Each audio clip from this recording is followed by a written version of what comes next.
I gave my kidney to save my husband's life, and how did he repay me? By having an affair with my little sister while I was still recovering from surgery. That's right. While I was weak and in pain from giving him the gift of life, Dorian was sneaking around with Selene. I found out when I overheard them planning their future together. She was pregnant with his baby. When I confronted him, he didn't even try to deny it. He told me coldly that he no longer loved me and was leaving. After everything I sacrificed, they left me alone, sick and heartbroken as my health got worse from complications. But what if I could go back and change everything? What if I could make them pay for their betrayal? I never thought love could be so painful. When I met Dorian at a charity gala 5 years ago, his smile lit up the entire room. He was charming, successful, and seemed perfect in every way. Within 6 months, we were married, and I thought we would live happily ever after. I was so naive back then. The first signs of trouble came 3 years into our marriage when Dorian started experiencing extreme fatigue. At first, we blamed it on his demanding job at the investment firm. But when the fatigue was joined by swelling in his legs and shortness of breath, I insisted he see a doctor. The diagnosis was devastating. End-stage renal disease. His kidneys were failing, and without intervention, my husband would die. The doctor explained our options in a sterile white office that smelled of antiseptic and despair. Dialysis would buy us time, but Dorian would need a transplant eventually. I want to be tested as a donor, I said immediately, squeezing Dorian's hand. The doctor looked at me with concern. Mrs. Blackwood, I should warn you that donation is not without risks. Your remaining kidney will have to work harder, and there can be complications. I don't care about the risks, I replied, looking at my husband's pale face. I love him, I'd do anything to save him. Dorian's eyes filled with tears. Isolde, you don't have to do this. But I want to, I insisted. We're a team, remember, in sickness and in health. The testing process was grueling. Blood draws, tissue typing, psychological evaluations. When the results came back showing I was a match, I felt like the universe was confirming what I already knew in my heart. We were meant to be together. My sister Selene came to stay with us a month before the surgery. 2 years younger than me, she had always been the wild one while I was responsible and cautious. But with Dorian sick, she stepped up, promising to help during our recovery. You're so brave, she told me one evening as we sat in the kitchen. Dorian was resting upstairs, exhausted from his dialysis session earlier that day. I don't know if I could do what you're doing. You would if you loved someone enough, I replied, stirring my tea absently. Besides, it's what family does. We sacrifice for each other. The day of the surgery arrived with a mix of hope and terror. As they wheeled me into the operating room, I reached for Dorian's hand one last time. I love you, I whispered. I love you too, he replied. You're saving my life, Isolde. I'll never forget that. When I woke up in the recovery room, the pain was intense, radiating through my entire body. But knowing that a part of me was now keeping Dorian alive made it worthwhile. The doctors said the transplant had been successful. My kidney was functioning well in its new home. My recovery was harder than expected. While Dorian regained his strength, color returning to his cheeks and light to his eyes, I struggled with persistent fatigue and pain. The doctors said some people take longer to adjust, but I couldn't shake the feeling that something wasn't right. You need to rest more, Selene insisted, bringing me tea in bed 3 weeks after the surgery. You're pushing yourself too hard. I just want things to get back to normal, I said, wincing as I shifted position. They will, she promised. Dorian's doing so much better already, it's all thanks to you. As the weeks passed, I noticed subtle changes in our household.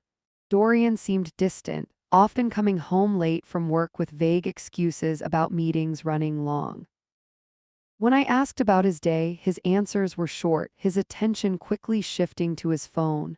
Is everything okay? I asked him one night after he'd barely spoken during dinner. Just tired, he replied, not meeting my eyes.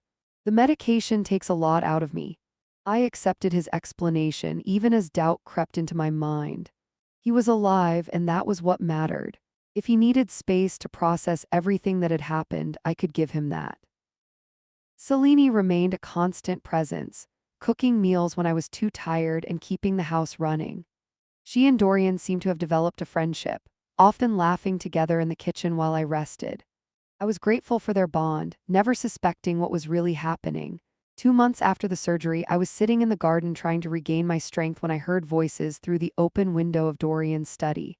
I recognized them immediately. Dorian and Selene, speaking in hushed tones. "We can't keep this up much longer," Selene was saying. "She's going to find out." "She's been so focused on recovering she hasn't noticed anything," Dorian replied. "Besides, it's not like I planned this, it just happened." "What about the baby?" Selene whispered, and my heart stopped. "We'll figure it out," Dorian assured her. "I know the timing is terrible, but I can't pretend anymore. I haven't felt the same about Isolde for a long time." The world tilted beneath me. I gripped the arms of my chair, struggling to breathe through the shock. My husband and my sister, the two people I trusted most in the world, had betrayed me in the cruelest way possible. I confronted them that evening, my body trembling with a mixture of weakness and rage. "How long has this been going on?" I demanded, looking between their guilty faces. "Isolde, please, you need to calm down," Dorian said, reaching for my arm. "This isn't good for your health." I jerked away from his touch. "Don't you dare pretend you care about my health. Was it before the surgery? Were you already planning this when I gave you my kidney?" Selene burst into tears. "It wasn't like that. We never meant to hurt you." "I'm moving out," Dorian announced, his voice suddenly cold and detached. "I'm sorry, Isolde, but I don't love you anymore. Selene and I want to be together." "She's pregnant," I whispered, the words burning my throat. He didn't deny it. "We were going to tell you when you were stronger." The room spun around me. All the pain and fatigue I'd been fighting suddenly overwhelmed me, and I collapsed to the floor. The last thing I heard was Selene screaming my name before darkness took me. I woke up in the hospital alone.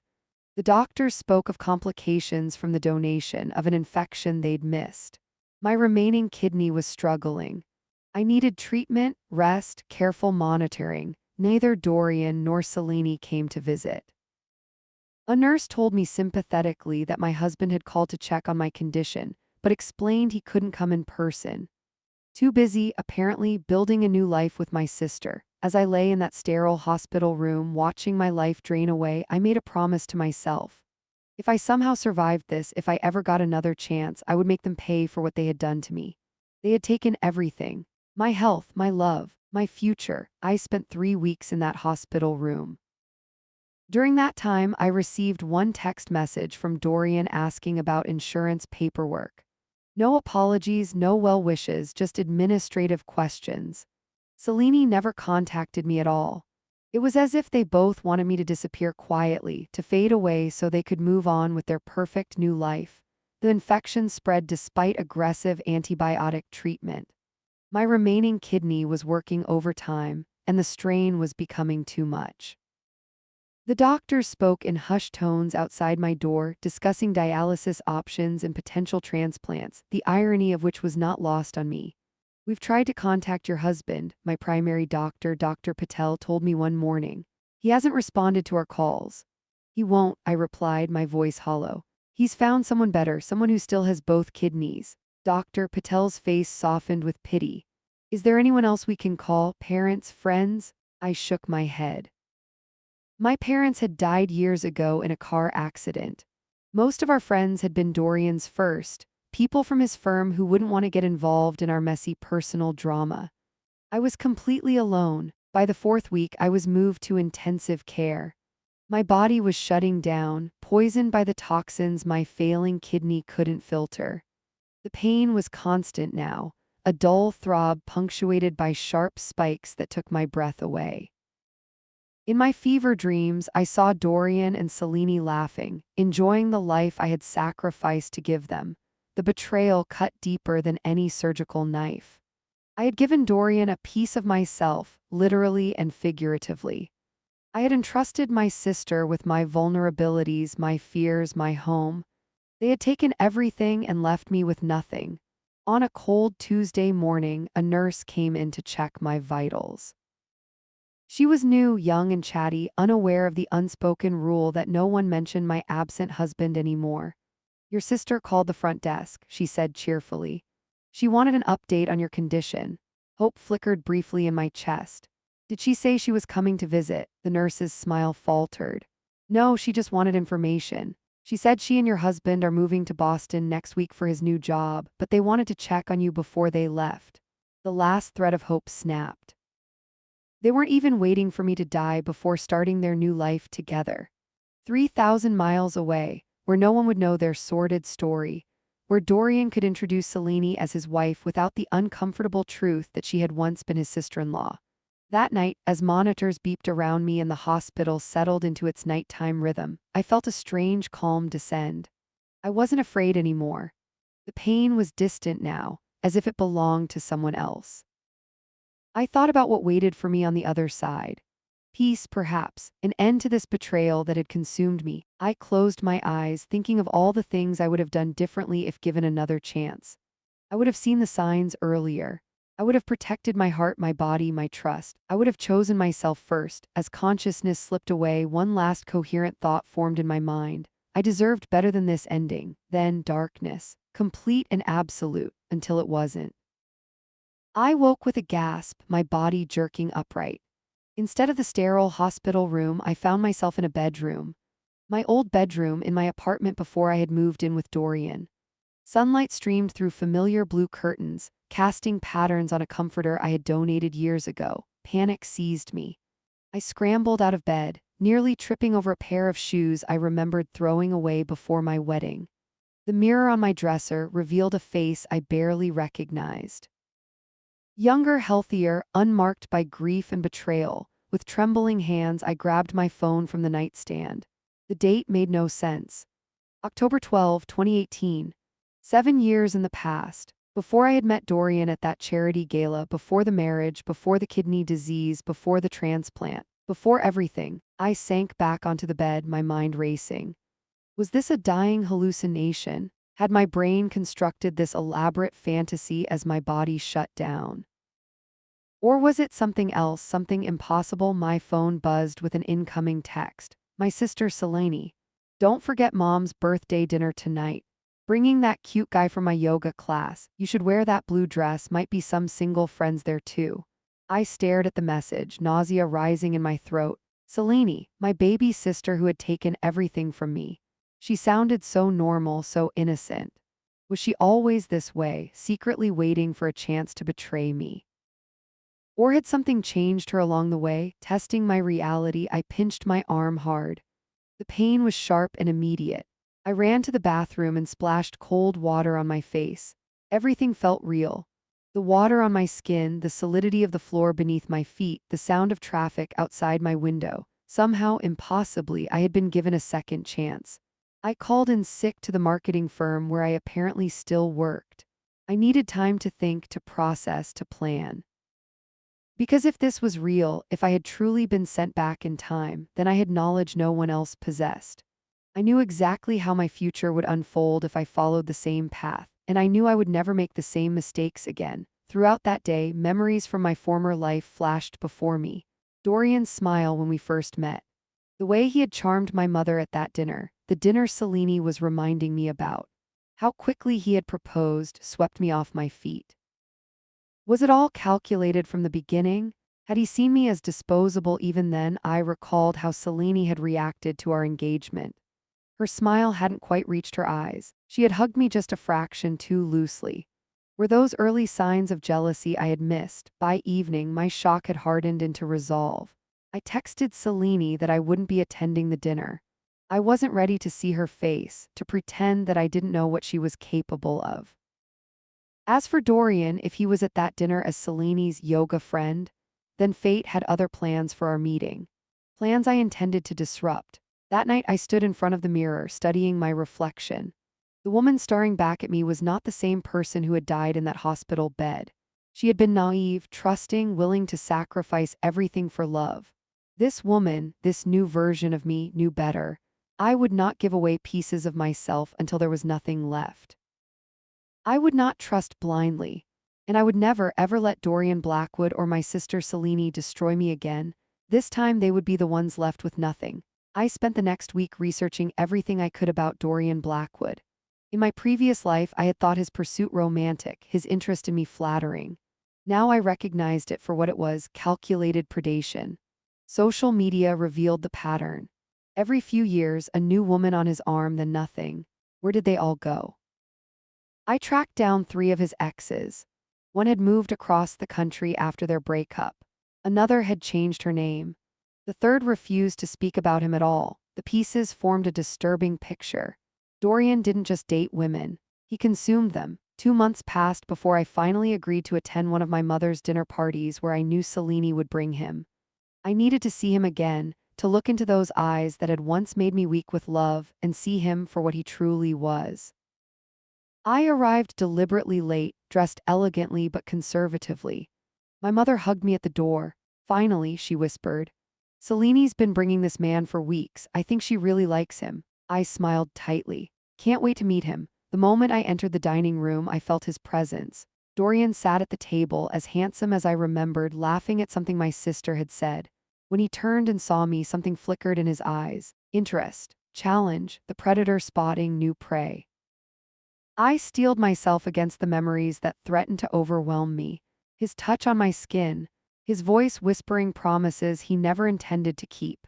His face cold and distant as he told me he was leaving me for my sister while I was still recovering from giving him my kidney. Isolde, Selene called, waving me over.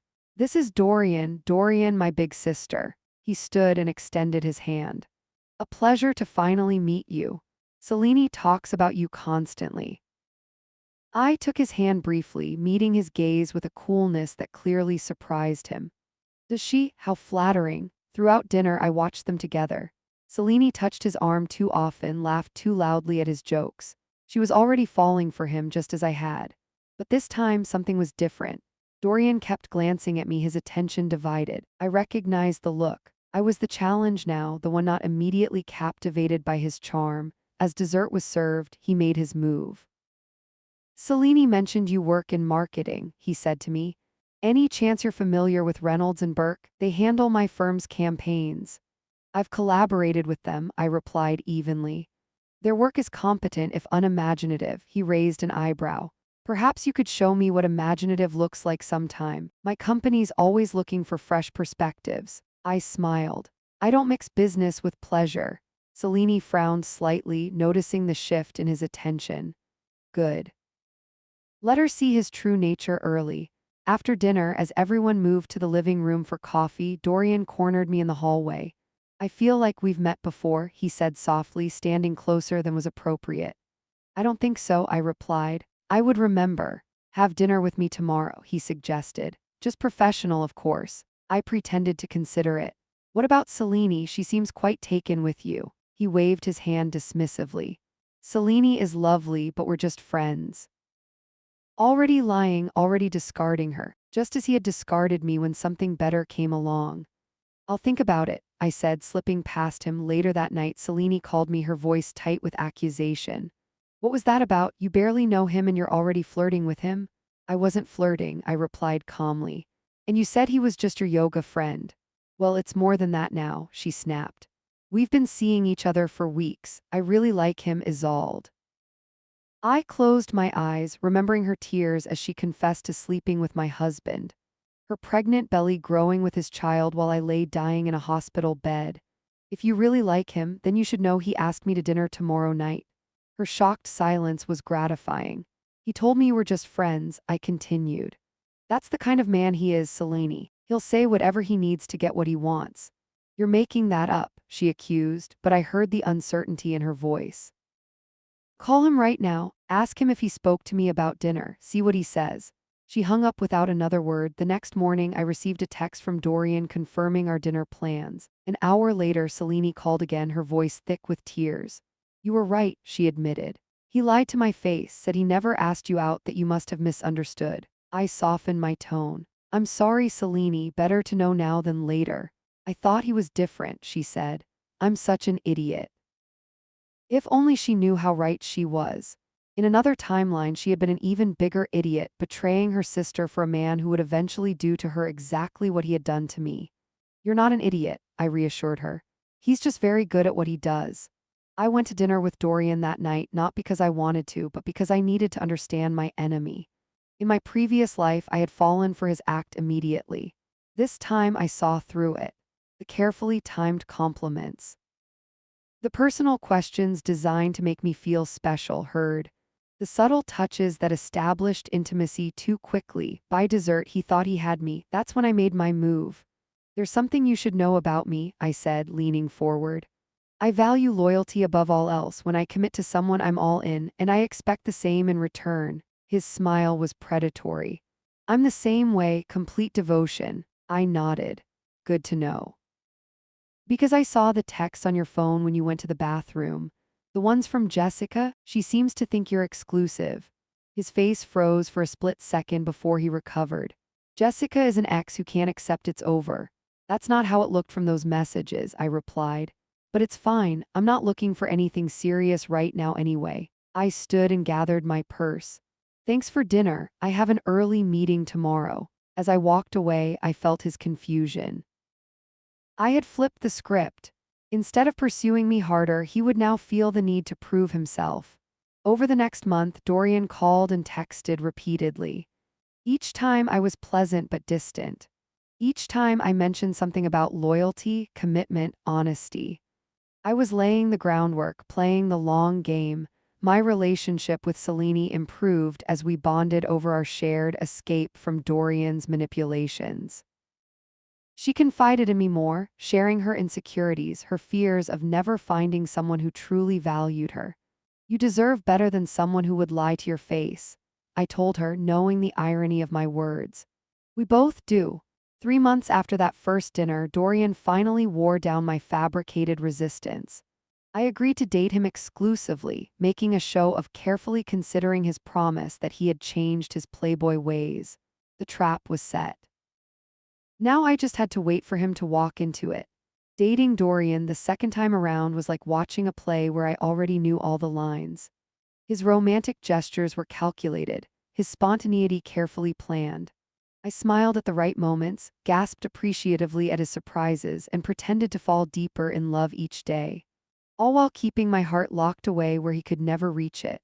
We moved in together after 6 months, and he proposed right on schedule at the 1-year mark.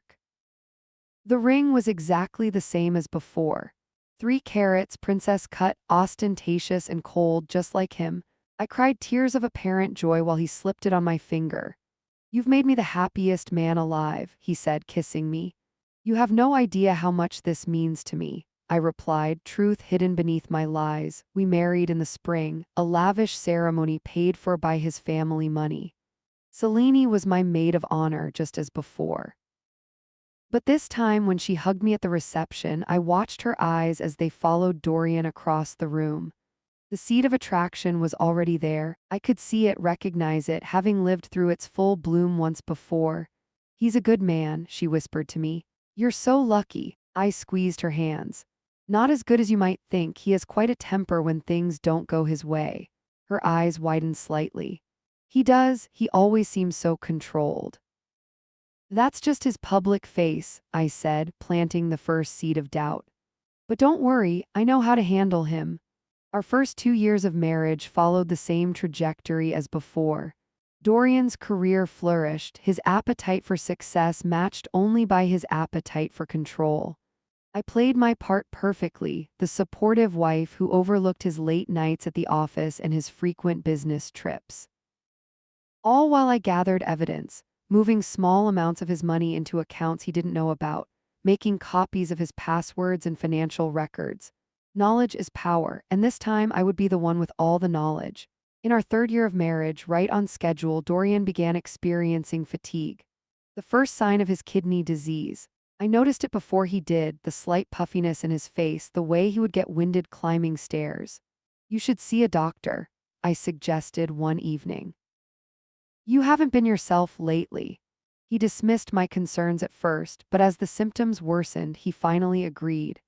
We sat in the same sterile office as before, listening to the same diagnosis: end-stage renal disease. His kidneys were failing. There are 2 options, the doctor explained. Dialysis to manage the symptoms while we wait for a donor kidney, or a living donor if you have a family member willing to be tested for compatibility. Dorian looked at me, hope and expectation in his eyes. Isolde, he began. I cut him off. Of course I'll get tested, I said, squeezing his hand. You're my husband, I would do anything for you. The relief on his face was pathetic. He truly believed I would sacrifice for him again. The testing process began just as before: blood draws, tissue typing, psychological evaluations. But this time I had a private conversation with Dr. Patel. I need to know something, I said during one of my solo appointments. What happens if I'm a match but decide not to donate? His eyebrows rose. That would be entirely your choice, Mrs. Blackwood. Donation is voluntary. No one can force you to give up an organ, even for a spouse. And if I initially agreed but changed my mind later, that would still be your right, he assured me. Though I would recommend making such a decision as early as possible for everyone's sake. I nodded thoughtfully. One more question. What are my husband's chances without a transplant?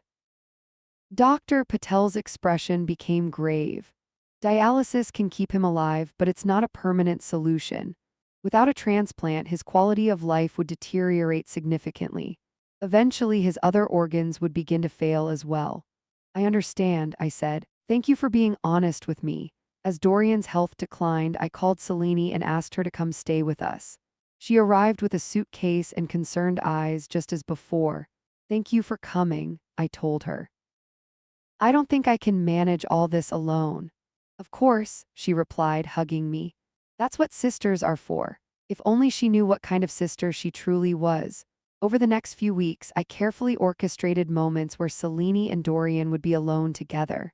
I would claim exhaustion and retire early, leaving them in the living room with wine and conversation.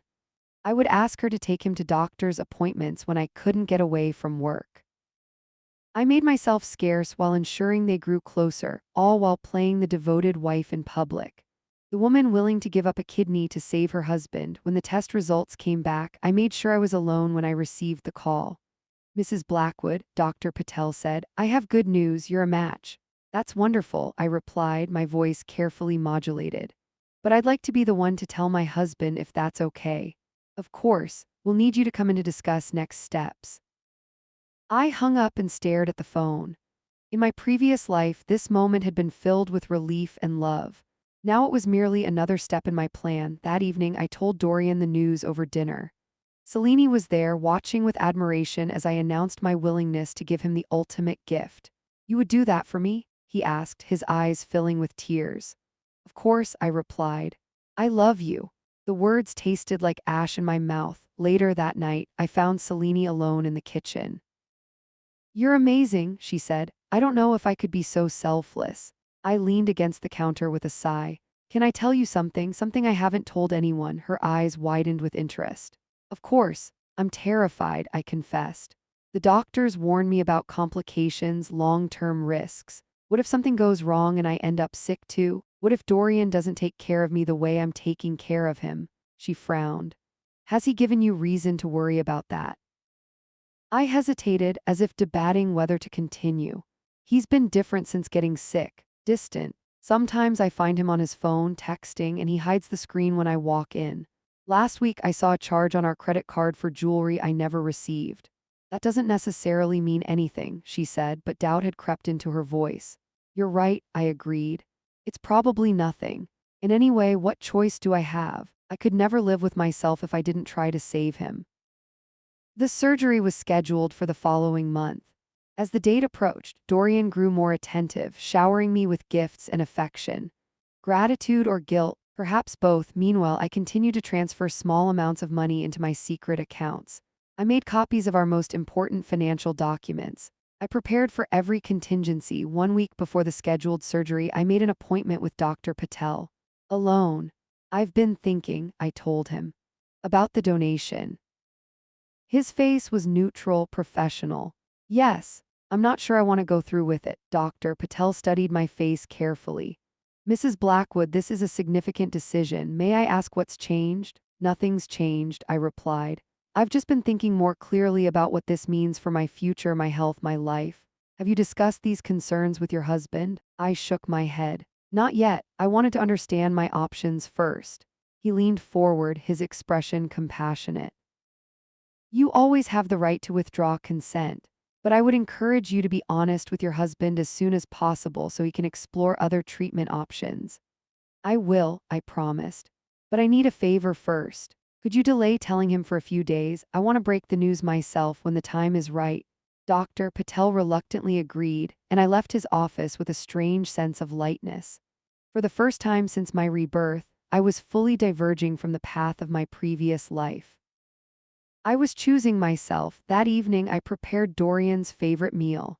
He sat at the table looking pale and drawn, the disease taking its toll. Selene joined us as she did most nights now. Only 1 week until the surgery, Dorian said, raising his water glass in a toast. To my beautiful, selfless wife.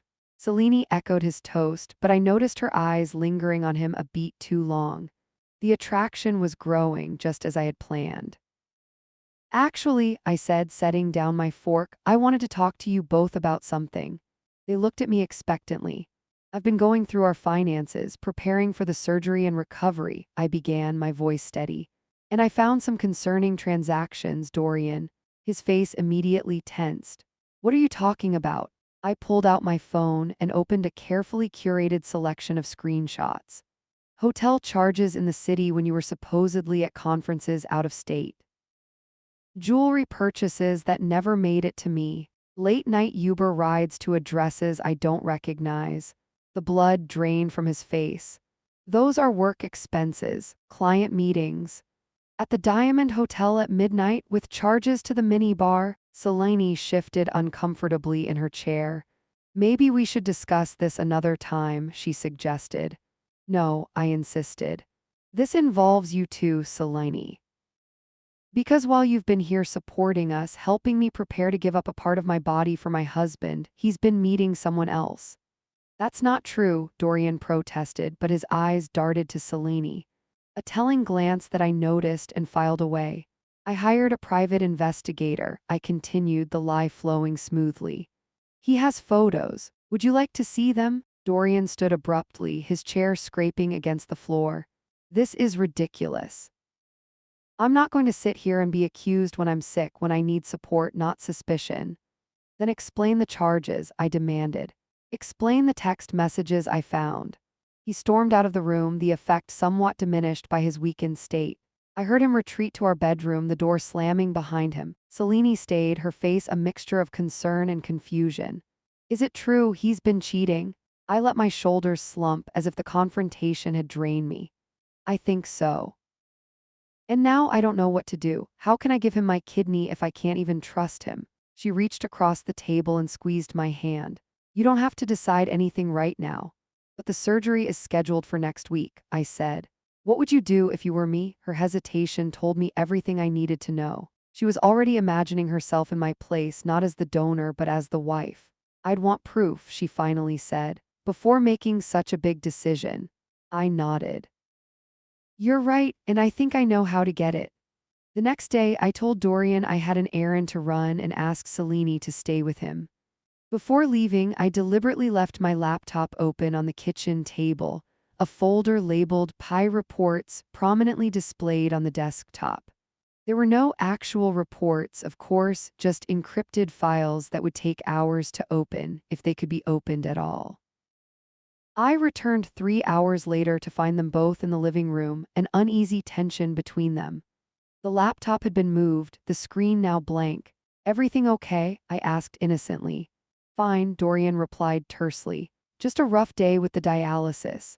That night I slept in the guest room, claiming I needed space to think. Around midnight I crept to the top of the stairs and listened as hushed voices drifted up from the kitchen. She knows something, Dorian was saying. Or suspects at least.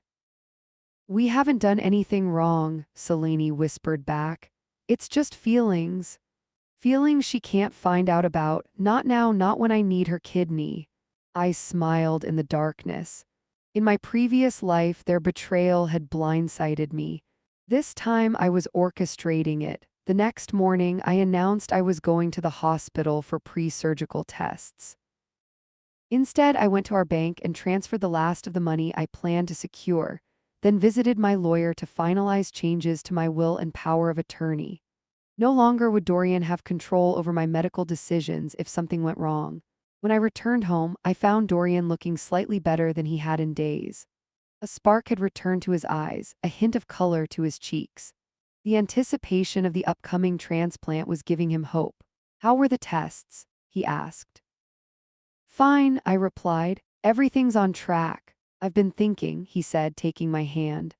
"After the surgery, once we're both recovered, we should take that trip to Paris we always talked about. A second honeymoon." The audacity of his performance almost made me laugh. Even as he plotted with my sister, he continued to play the devoted husband. "That sounds wonderful," I lied. 3 days before the scheduled surgery, I asked Selene to pick up Dorian's prescriptions while I prepared dinner. As soon as she left, I confronted him. "I saw the text messages," I said without preamble. He froze, a glass of water halfway to his lips. "What text messages?" "Between you and Selene." "I know everything, Dorian." His face went through a series of calculations, weighing denials against admissions, trying to determine which would preserve his chances at getting my kidney. "It's not what you think," he finally said. "We've grown close while caring for you, that's all. You've been so stressed about the surgery." "I read the messages," I insisted. "The ones where you told her you'd be together after I recovered. The ones where you called her the love of your life." He paled. There were no such messages, at least none that I had seen, but his reaction confirmed my suspicions. "Isolde, please, whatever you think is happening, we can work through it. After the surgery, when we're both healthy." I laughed, the sound harsh even to my own ears. "You still think I'm going through with the transplant?" "After discovering you're having an emotional affair with my sister?" The panic that flooded his face was worth every moment of the past 3 years. Every fake smile, every forced touch, every lie I had told to reach this moment. "You have to," he pleaded, suddenly desperate. "The doctors say I don't have much time without a new kidney. The wait list is years long." "You should have thought of that before betraying me," I replied coldly. "It was nothing," he insisted. "Just a few conversations that went too far." "It didn't mean anything." "It meant enough for you to risk your transplant," I pointed out. "It meant enough for you to gamble with your life." He fell to his knees, a pathetic figure clutching at my hands.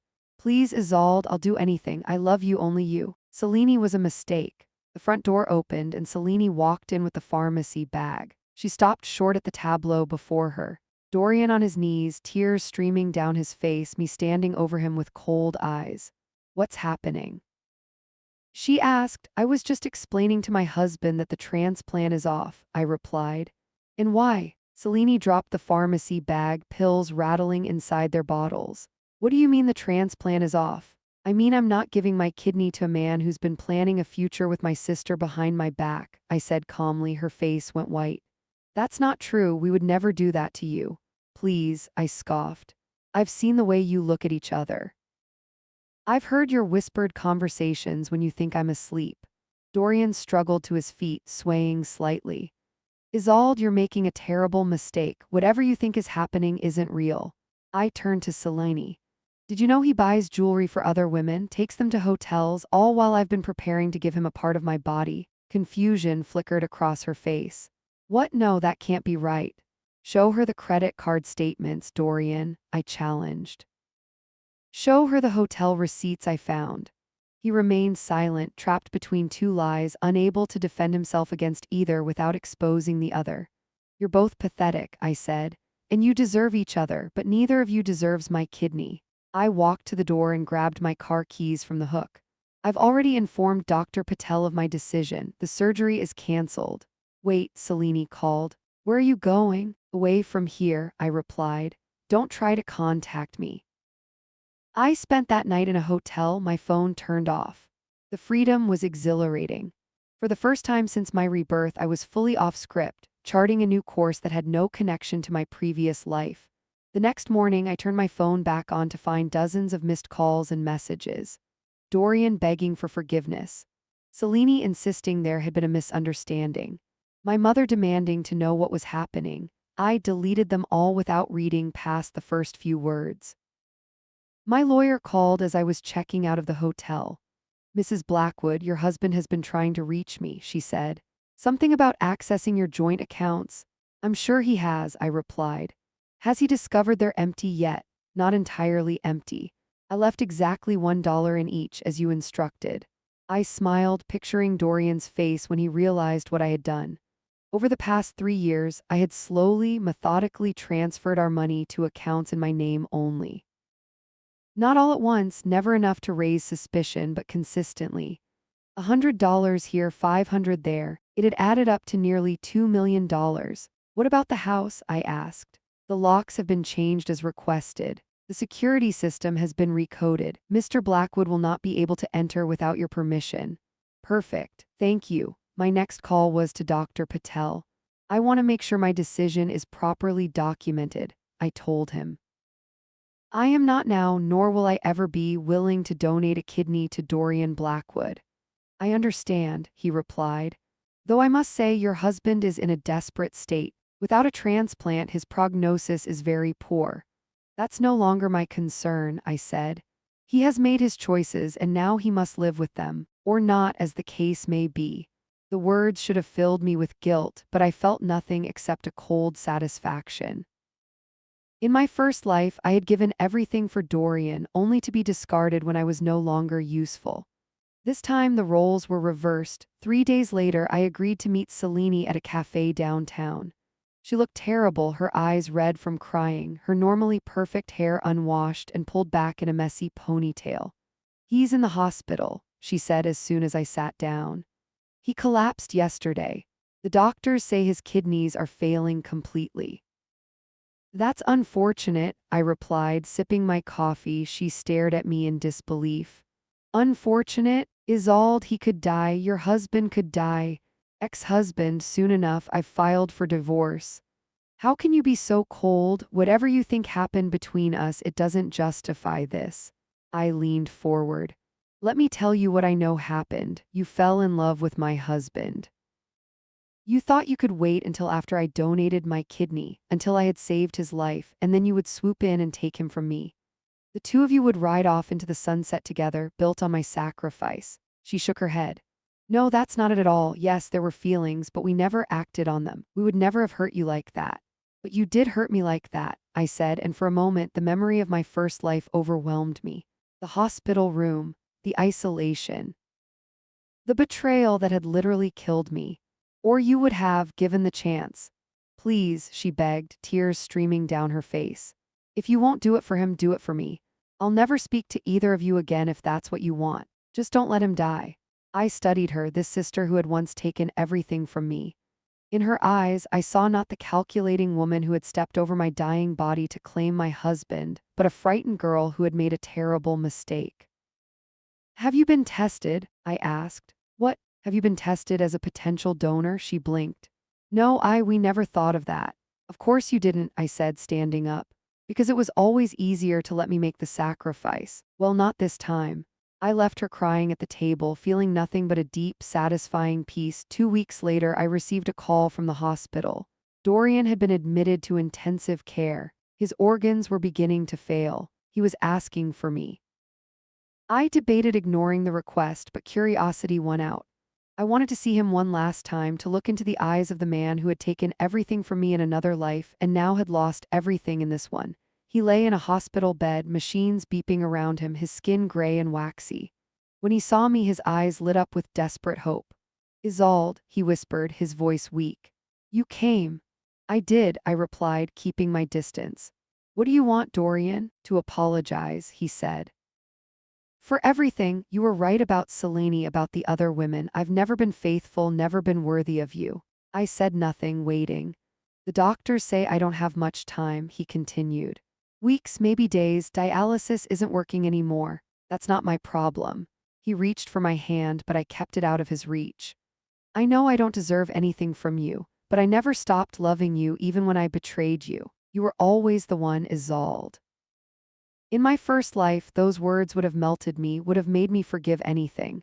But now I saw them for what they were, a desperate man's last attempt at manipulation. Is that what you said to Selene too? I asked. That she was the one, even as you betrayed her with other women. He had the grace to look ashamed. I'm not a good man, Isolde, I know that now. At least we agree on something. Please, he begged, his voice breaking. I don't want to die knowing you hate me. I looked at him, this shell of the powerful man who had once dominated my life, and felt a strange sense of closure. I don't hate you, Dorian, I said truthfully. I don't feel anything for you at all. Relief washed over his face. Then you forgive me? I leaned in close so that only he could hear my next words. No, I don't forgive you. I don't hate you. You simply don't matter to me anymore. He grabbed my wrist, his grip surprisingly strong for someone so ill. You can't mean that. After everything we shared, everything we've been through. That's exactly why I mean it, I replied, removing his hand from my wrist. You were never enough for me, Dorian, not in this life and not in the next. Confusion clouded his eyes. What are you talking about? It doesn't matter, I said, straightening. Goodbye, Dorian. As I walked out of the hospital room, I heard him calling my name, his voice growing more desperate with each repetition. I didn't look back. Outside, I found Selene waiting by my car. How is he? She asked, her face haggard with worry. Dying, I replied simply. As expected. The doctors say he needs a miracle. Then he's out of luck. She grabbed my arm as I moved to open my car door.